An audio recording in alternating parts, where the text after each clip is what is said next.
The police officer tells the future prisoner, "We just want to ask you a few questions."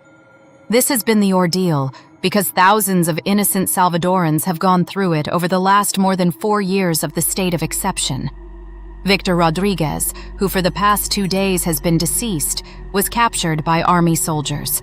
They told him they just wanted to ask him a few questions. He was taken to several prisons, the last 2 being the Izalco prison, and the final place was the Mariona prison.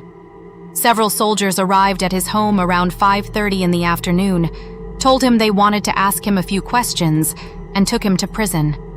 2 days ago, at 2 in the morning, a representative from the funeral home came to notify Victor's family that Victor was dead, and that for the funeral services they had to pay $2,600 to start, and the total cost of the funeral would be almost $3,000.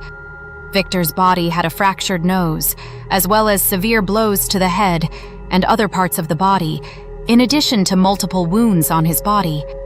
In various parts of the country, peasants are fighting so they won't be stripped of their land. For that reason, committees for the defense of the land have been formed. Victor was one of those defenders of the land. The question that arises is, why did they kill Victor? He had already been sentenced to 25 years in prison following the application of a mass ruling led by a hooded judge. Just like Victor, 560 prisoners have already died in prisons, many of them innocent, with signs of torture, others because they were not given enough food and were not provided the necessary medical care to survive. While these crimes are being committed, dictator Bukele continues buying huge amounts of land throughout El Salvador. The latest was the purchase of nearly half of Mianguera Island for more than $15 million.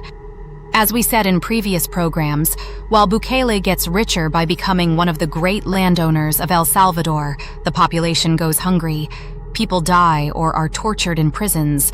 As was the case of Victor, female prisoners are raped by prison guards, thus becoming pregnant, and male prisoners continue enduring psychological torture, humiliation, and death in prisons. We cannot tolerate these serious injustices against the poor population of our country any longer. Victor's only crime was defending the land that belongs to them, and there were no gangs in his community. This is an urgent call to the population to stop the killings, the torture, the rape of women, the death of newborn children in Bukele's dungeons, and the abuses against prisoners' personal integrity, many of them innocent.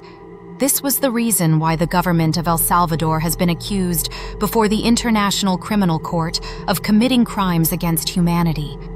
We hope that the International Criminal Court condemns the tyrant Bukele for those crimes against humanity.